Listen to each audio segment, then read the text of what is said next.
Disconnecting. So this is recording. Okay, so it looks like it's recording because we know that sometimes people cannot make our webinars when they're scheduled, but we always provide them with we always try to provide them with an archived recording so that they can watch it at a later time. Okay, well, hello everybody and welcome. Today we're going to be talking about ways that your library can cultivate gratitude, appreciation, and thankfulness in the workplace, and how a climate of gratitude can promote high-quality relationships, encourage pro-social behaviors, and help combat job burnout. And we're going to begin with a review of what burnout is, the job characteristics known to contribute to burnout, some common emotional responses, and the health consequences of burnout. We're also going to cover some strategies for combating a job burnout, which will lead us directly into the topic of gratitude and its positive impact on the workplace climate, and the ways they can provide employees with social support, rewards, and recognition that they need to be successful. Oh, hi, Joyce. Welcome. And again, before I turn the slide, I want to let you know that there is a chat feature on the webinar, on these WebEx webinars. It's up at the top of the page. Click on the chat, and it will open up down below, and there's a little box that you can add comments or questions as they come to you throughout the webinar.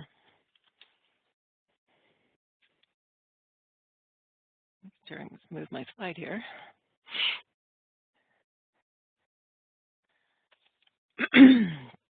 So, according to the Salem Press Encyclopedia of Health, the Salem Press Encyclopedia, Herbert Freudenberger, an American psychoanalyst, is credited with creating the term burnout to refer to a syndrome he observed in his clients.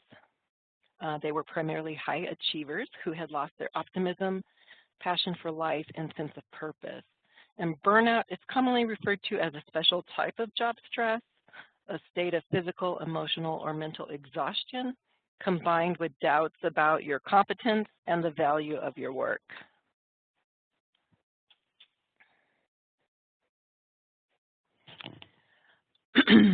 In the book, Managing Burnout in the Workplace, A Guide for Information Professionals, the authors state that research has shown that burnout is generally a consequence of a dysfunctional relationship between two parties, the individual and the workplace. And you know, job burnout can result from a variety of factors, including issues with regard to rewards and recognition. For example, an employee may feel underpaid and undervalued respective to their qualifications, the working conditions, the lack of opportunity for advancement. There may be the inability to influence decisions that affect their job, such as their work schedule or their job assignments, or even their workload. Excuse me, I'm sorry.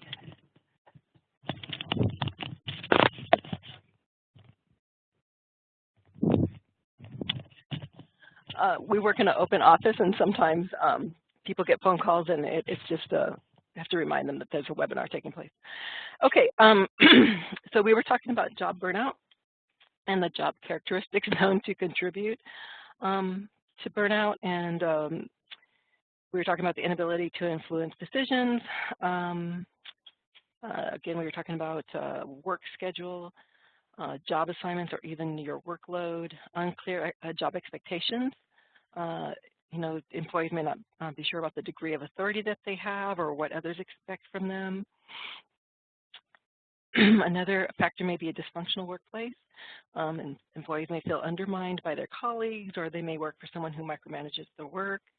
And even the climate of a workplace can contribute to job burnout. A workplace, there may be a chronic unresolved conflict, people who work in isolation, frustration, or hostility. All of these things can contribute to job burnout. So if you want to share in the text box any other characteristics that you think might contribute to job burnout, go ahead. And again, the chat feature is located right there. Okay. Turn the page. In the article, Burnout and Job Engagement Among Business Librarians, Kevin Harwell describes job burnout as a patterned response to chronic job stress. And it's characterized by three dimensions of response. So there's overwhelming exhaustion, feelings of cynicism and detachment from the job, and a sense of ineffectiveness and lack of accomplishment. So when I was researching this topic, I want to share what somebody shared in the check box. We are a service. This is in regards to the characteristics of job burnout. We are a service-oriented in libraries and can be somewhat idealistic, and there's a never-ending need to help or for help, so people can get tired. And I agree, and that did come up, that people that work in the help kind of industries, social industries, people-oriented work, such as librarians, burnout seems to be more prevalent in those kind of jobs. So when I was researching the topic, I found this article, actually two articles by Sherry Bird Carter, and one of them was the telltale signs of burnout, do you have them? What I really appreciated about this article was she kind of talked about the signs and symptoms of burnout and how they progress over time. So I have to take a sip of water here, hold on. So for loss of enjoyment, at first the loss of enjoyment may seem very mild, such as not wanting to go to work or being eager to leave your job once you get there. But without intervention, loss of enjoyment may extend to all areas of your life, including the time you spend with family and friends. Initially, pessimism may present itself as negative self-talk, but at worst, this may move beyond how you feel about yourself and extend to trust issues with coworkers and family members and a feeling that you can't count on anyone. In the early stages, isolation may seem like mild resistance to socializing, like you don't want to go to lunch with your colleagues, or if you have a door to your office, if you're lucky enough to have a door to your office, you keep it closed because you don't want anybody to come in and talk to you. You really want to keep other people out.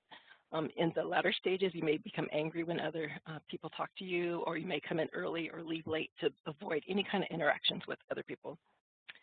Detachment is a general sense of feeling disconnected from others in your workplace, and it can take the form of removing yourself emotionally and physically from your job and other responsibilities. So you start calling in sick all the time, you stop returning phone calls, you never respond to emails, or you regularly come in late to work.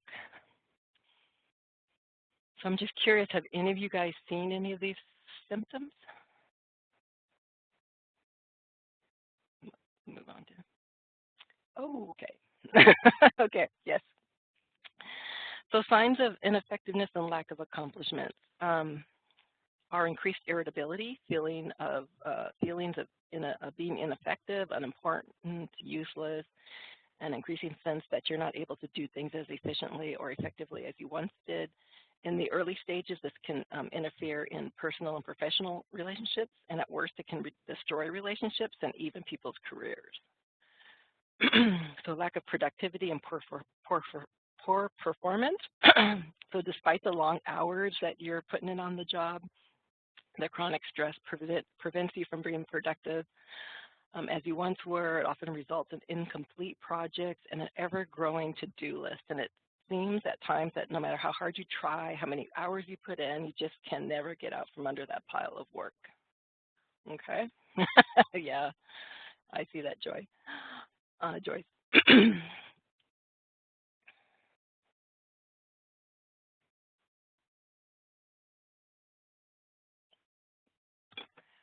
So research has linked burnout to negative outcomes such as health problems, reductions in job satisfaction and organizational commitment, and reduced productivity, as well as absenteeism, turnover, intentions. This is when people start thinking about leaving their job, and actual turnover when people just decide they can't take it anymore. In her article, Library Burnout Causes, Symptoms, and Solutions, Christine Martin includes a really long list of physical symptoms of burnout. I haven't included them here, but I have the references at the end of the slides if you want to look at those. And if these are allowed to progress, burnout can result in depression, anxiety, and even physical illness. I think we talked about that. And Sherry Bergs Carter's article, The Telltale Signs of Burnout, she talks about the signs of physical and she talks about the health impacts, how burnout can impact our health, and she has talks about them, how they can impact your health over time. So for chronic fatigue, in the early stages, you may feel a lack of energy or feel tired most days. In the latter stages, you feel physically and just emotionally exhausted, drained, and depleted, and you just have this sense of dread that kind of comes over you, on any given day. You may suffer from insomnia. So initially, just maybe 1 or 2 nights a week that you have trouble falling asleep. But at the later stages, it can just turn into this persistent nightly ordeal, and no matter how exhausted you are, you cannot get to sleep. Forgetfulness, impaired concentration and attention. You just suffer from a lack of focus and mild forgetfulness at the early stages, and later on the problems make it to the point where you can't get your work done, and everything begins to pile up. Some of the physical symptoms are chest pain, heart palpitations, shortness of breath, gastrointestinal pain, dizziness, fainting, and basically you just become, your body's so depleted from all of this anxiety, this constant stress that you're under, that you just become really susceptible to all kinds of infections and colds and flus and anything else that's going around. And this anxiety, you just experience this mild symptoms of tension and worry, but as you get closer to burnout, the anxiety may be so serious that it just impairs with your ability to get your work done productively and causes problems in your personal life, and it can just fall right into depression. And then the other thing is, for some people, they can kind of, instead of the depression, they can kind of turn into this anger issues. And so you see people who have angry outbursts, serious arguments at home and in the workplace. And of course, we're all aware of the workplace violence that can happen. So moving on from that. So this is serious, it's, talking about burnout, a lot of it's like, oh, I'm burned out, and oh, I'm so sorry to hear that, but it's really serious. And if you're an employer, you have to be on the lookout for your employees to see if you're starting to see these symptoms. So how do we prevent it?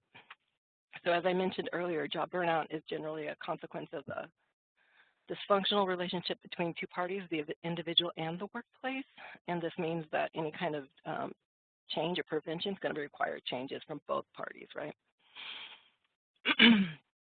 In Managing Burnout in the Workplace, a guide for information professionals, the authors Nancy McCormick and Catherine Cotter suggest employees and employers focus on 6 job domains: workload, control, reward, community, fairness, and values as areas where individuals and employers can make changes.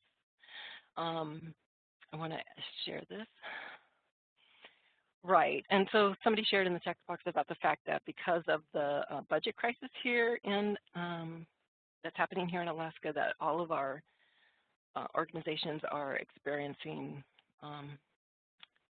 probably more stress, all different levels, just simply because of the budget crisis and how that could impact employees due to cutbacks and things like that. So workload. So, you got to limit your working hours, and individuals who are headed for burnout, they not only work long hours, but they're unable to stop thinking about work on their time off. And again, oftentimes this is because people that are predisposed to job burnout are your high achievers. I have to ignore my phone, sorry.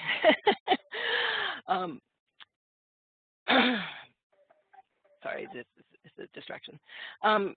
So you have to keep your work life and your home life separate, and you have to say no. Again, so individuals who are predisposed to burnout are your high achievers. They're the idealistic, enthusiastic employees, the ones that are always reluctant to say no to any new assignment or committee work or anything like that. But they have to know their limitations. So you have to say no. and you have to leave work at work. Um, so control. Autonomy exists when workers have control over how a job is done, and their point of view is valued by their supervisor and management.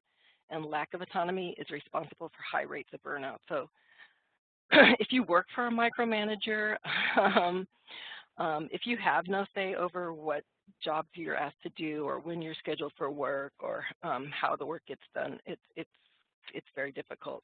And again, that lack of autonomy is responsible for high rates of burnout. Um, it can be very difficult to ask your supervisor if they tend to be a micromanager for more control. You can ask them to allow you to take on more responsibilities, or you can try to earn their trust by doing exceptional work, or you can just seek external validation by volunteering your services um, to a professional association, or try to get that validation outside of work. Weak or inefficient supervision is associated with increased job dissatisfaction and high levels of burnout. If you work for somebody who's not a very strong supervisor, you can try to you can kind of try to provide them with support. You can pay more attention to them and communicate. You can kind of model supportive behavior by paying more attention to them, listening to their frustrations and accomplishments, and basically what you're trying to do is to model the behavior you'd like to receive back. I can't say whether that's super successful strategy or not, but that's one that is recommended. Reward isn't just about money, it's also about recognition, status, and the ability to do work that's satisfying. So if you're in a position where you're unable to negotiate your salary, you can ask for more time away from the office or better hours. If acknowledgement is the issue that you're, or a lack of acknowledgement is the issue that you're dealing with, you can discuss the situation with your supervisor and request more feedback about your work. You can bring accomplishments, and I'm not just talking about your accomplishments, but if you work with others, you can bring that to the attention to the supervisor and try to seek recognition that way. Again, it's kind of a modeling strategy. Unhealthy communities are places where coworkers are unable to get along, or there's a lot of conflict and disharmony. Conflict in the workplace is definitely linked to burnout, and it can happen whether it involves supervisors or coworkers or volunteers. And it's been found that a lack of support from coworkers also contributes to burnout. When you are working in a place where there is support, when you have a supervisor who is supportive, that supervisor can actually serve as a buffer against stress.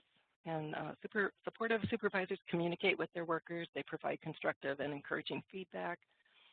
And they're just more involved with their employees on a regular basis. They're always checking in. And that's not micromanaging. That's demonstrating that you care about somebody. That's not telling somebody how to do something. So it's important to keep that different. And so building a better community begins with better communication, acknowledging and reaching out to others in the workplace. And then issues of fairness.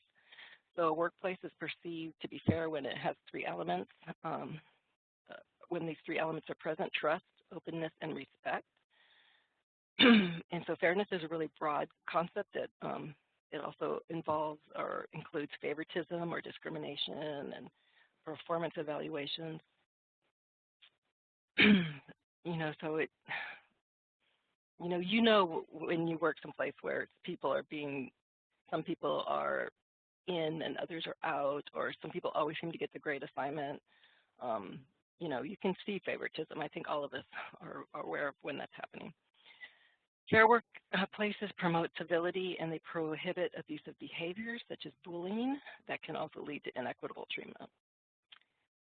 And then values. So work values are the employee's perspectives or standards that guide them on the evaluation of what is right or wrong in a workplace. And mismatches in values occur when employees are required to choose between the values of the workplace and their own personal values. So if an employee believes that their employer is dishonest, they can directly approach their supervisor about the situation.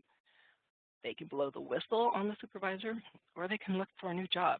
There's not really too many options there when it comes to a values mismatch. Any questions about those 6 domains?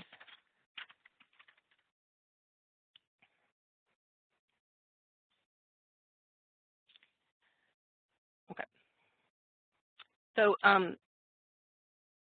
in Kevin Harwell's article, Burnout and Job Engagement about among business librarians, he warns employers to be on the lookout for manifestations of the 3 characteristics of job burnout, and that is emotional exhaustion, cynicism, and professional inefficiency. So employers should be concerned when they observe an employee who seems to have developed uncharacteristic but persistently low energy levels or emotional flatness, because this can be an employee experiencing burnout. And he concludes by stating that prevention of and recovery from burnout is not a burden, just a burden of the employee or something that they have to bear alone, but employers should watch out for mismatches between individuals and their work or job environment, specifically along the lines of the 6 areas of work life that we talked about. That's workload, control, rewards, community, fairness, and values. And an employer should assess the need for appropriate workload adjustments, provide meaningful reward systems, and attention to fairness and integrity in the organizational culture. And again, so employees should not just depend entirely on the employers for burnout intervention. They must shoulder some of the responsibility for taking action for their physical, social, and emotional health. And that's knowing their own limitations and seeking support from others when they need it. So now we're going to shift and start talking about gratitude. So that was kind of a grim discussion. I mean, it's very serious, has various health consequences for people and organizations, right? So we're going to talk about how we can cultivate gratitude in our workplace, appreciation and thankfulness in our libraries. And we're going to begin by thinking of one thing that you're thankful for today. And if you want to go ahead and share it in your text box, go ahead. If you want to just keep it to yourself, that's fine too. But just spend 1 minute thinking of something that you're grateful for, okay?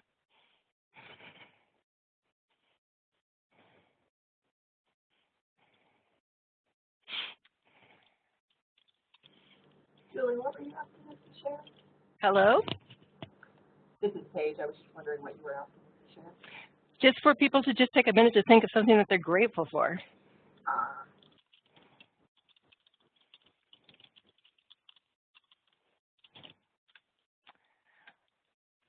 Okay, so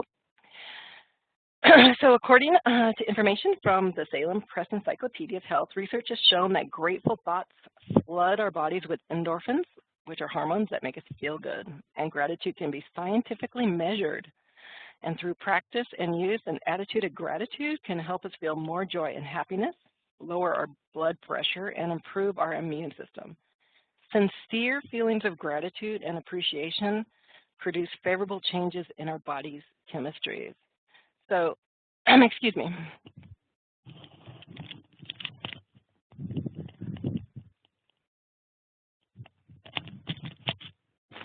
So, it's like a really chatty office today. So the authors of The Grateful Workplace, a multi-level model of gratitude in organizations, describe gratitude as highly social and other-oriented. And gratitude requires admiration and a readiness to show appreciation for the giving or returning of a kindness or perceived gift that has enhanced someone's life in a positive and uplifting way.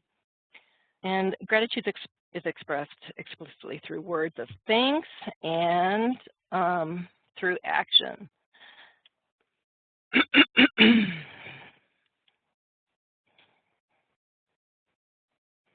Hold on a second.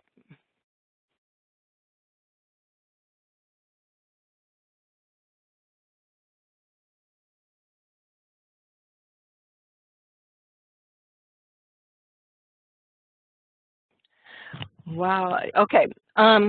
So expressing gratitude is especially powerful in that it creates a virtuous circle, and people who feel appreciated will be more motivated to express their gratitude as well. And when gratitude is expressed in a workplace, it can trigger emotions, the emotions of gratitude in others. Okay.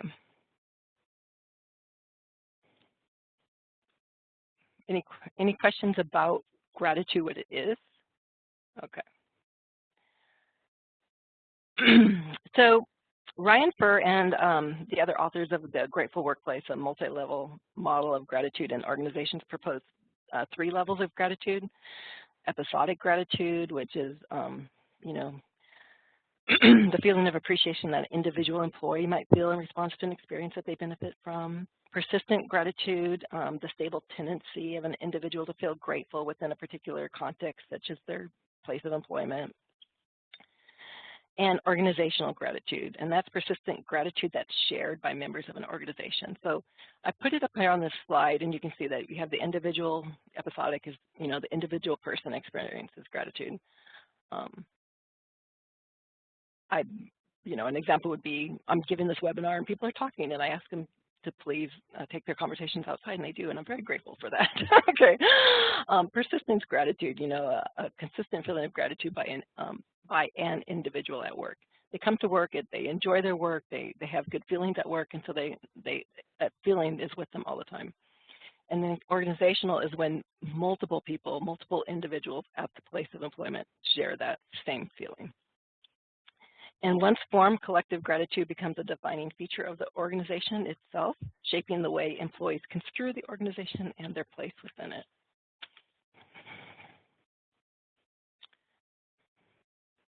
So creating a grateful workplace, it really begins with each of us. Each of us can do this. We can start a change if we wanted to, although it's really helpful to have that leadership involved in that as well. But it begins when each of us sees, recognizes, and expresses appreciation for the work and contributions made by our fellow coworkers on an ongoing basis.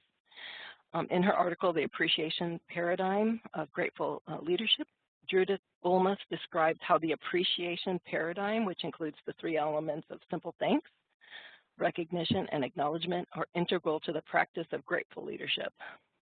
You know, we build civility and respect in the workplace when we practice saying please and thank you. We practice recognition when we express appreciation for someone else's work or effort, their efficiency, the quality of their work, how responsive they were, and their commitment to doing the work. And we practice acknowledgement when we express appreciation for who people are, not just for what they do. You know, I think that's really important. You know, in our work, we're dependent on people to help us because they do things that we can't do.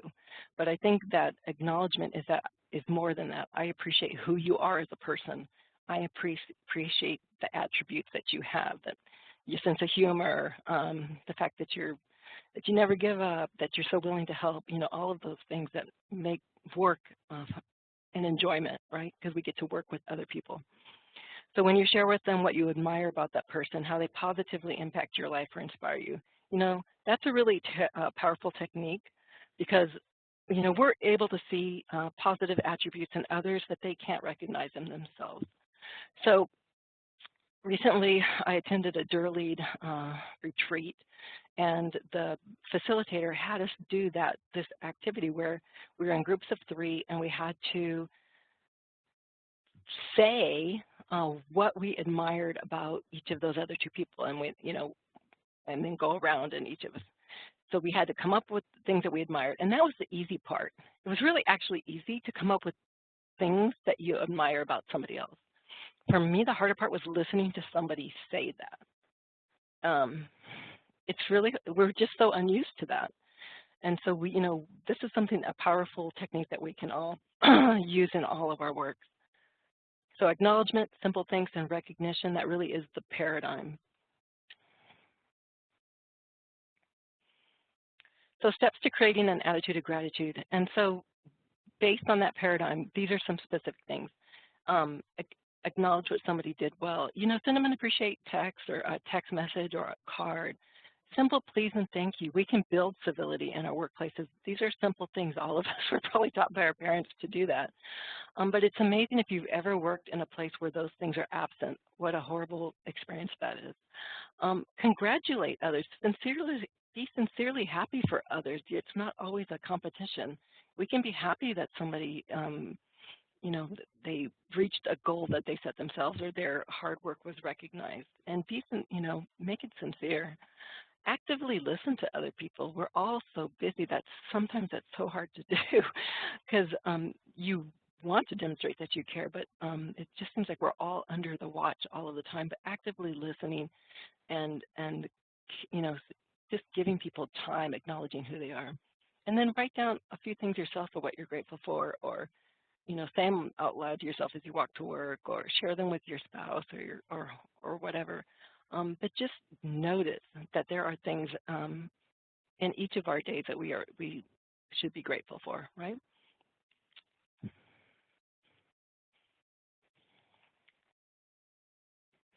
So that's the presentation, and it seems like it was heavy on the job burnout side, but I wanted to just impress upon all of us, myself included, that what a serious issue that is and how we can help combat it through through these techniques. And I'd be happy to take comments or answer any questions or have people share their own personal experiences. This is time for sharing.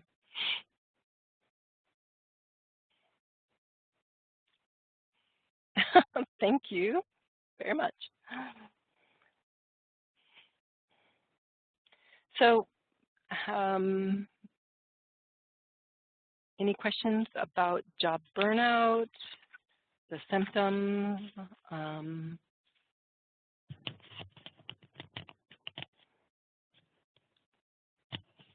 Here's a question: how come vacations don't help with job burnout? That's a very good question.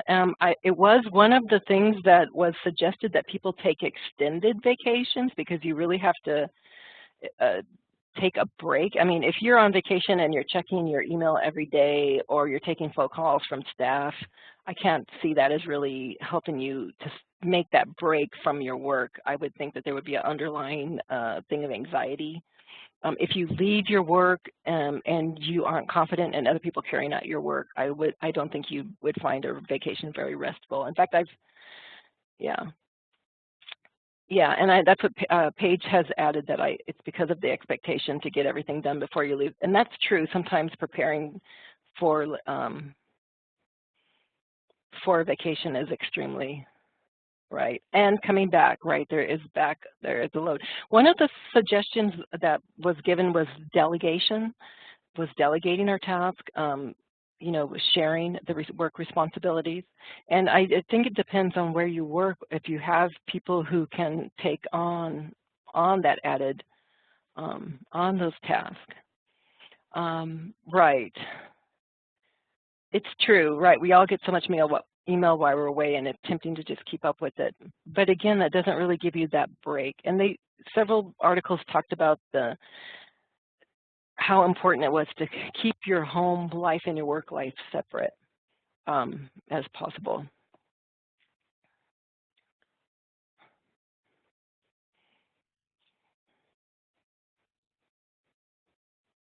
That's a tough one in a small town, right? Exactly. So if there aren't people who can help, and again, they talked about adjusting workloads. Is it possible that there are things that you could maybe that no longer have to be done? I think a lot of people talk about the fact that librarians tend to like to organize everything, and we don't like to stop organizing things. So sometimes we just do things because we've always done it, and maybe it's time to think about whether we need to keep doing everything. So it's keeping some distance from personal stories with patrons.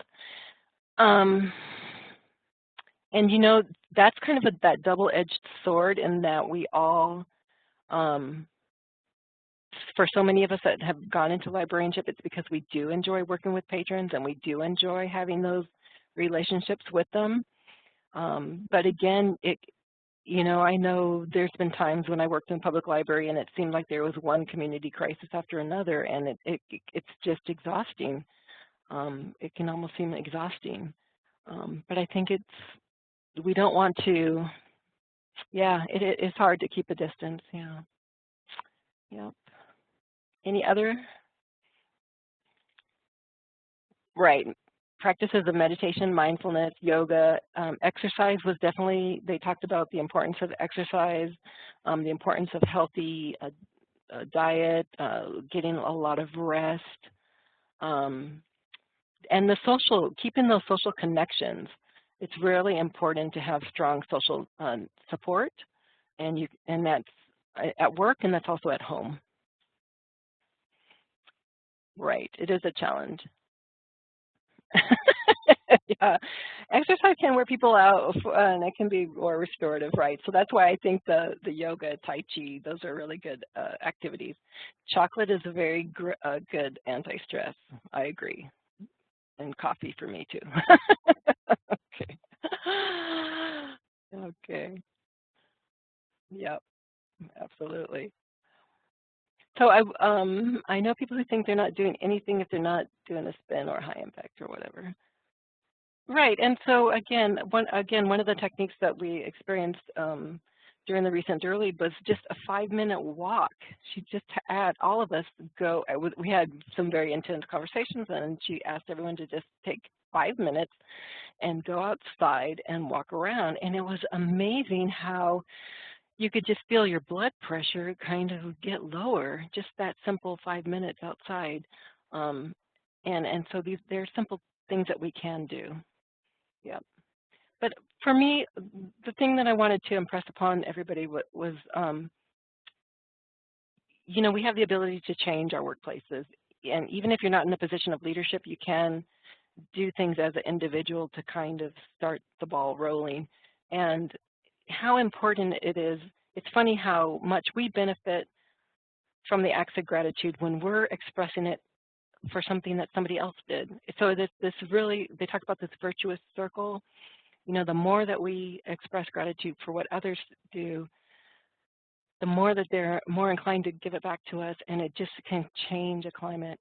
And I think it's something that we can all do, and we all should do, because we all want to work in a healthy, positive work environment. We spend so much time at work. Why not make it a pleasant place? Okay.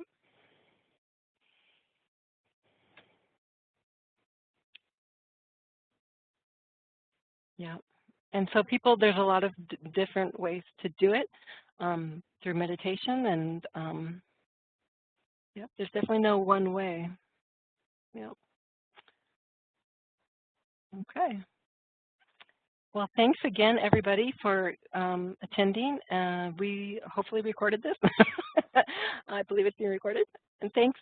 Great. I'm grateful for all of you. Thanks, Andrew and Cindy and Joanna and Joyce and the other Julie and Kimberly and Paige. And hope you guys all have a wonderful, wonderful day. Thank you.